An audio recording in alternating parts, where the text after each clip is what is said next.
तळोदी नागबीड महामार्गावरील सोनेमाठ तळोदी परिसरामध्ये रविवारी सायंकाळी एक भरधाव ट्रॅव्हल्सने दुचाकीला दिलेल्या भीषण धडकेत दोघांचा जागीच मृत्यू झाला। या अपघातात एक तरुण गंभीर जखमी झाला असून त्याची प्रकृती चिंताजनक आहे। साकेत ट्रॅव्हल्स आणि दुचाकी यांच्यात झालेली ही धडक इतकी भीषण होती की दुचाकीचा अक्षरशः चक्काचूर झाला। जगदीश नेवारे, शारदा दुधकुरे असे मृतकांची नावे आहेत, तर पियुष उर्फ मयूर कोहळे असे गंभीर जखमींचे नाव आहे।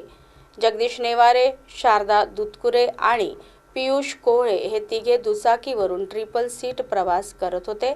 रविवारी सायंकाळी 5 वाजताच्या सुमारास समोरून येणाऱ्या साकेत ट्रॅव्हल्सने त्यांच्या दुचाकीला समोरासमोर जोरदार धडक दिली।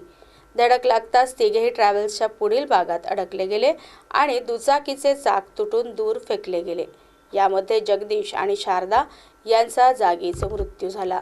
अपघातानंतर परिसरात तणावाचे वातावरण निर्माण झाले होते। जखमी पियुषला तातडीने प्राथमिक उपचार देऊन गडचिरोली येथे हलविण्यात आले आहे।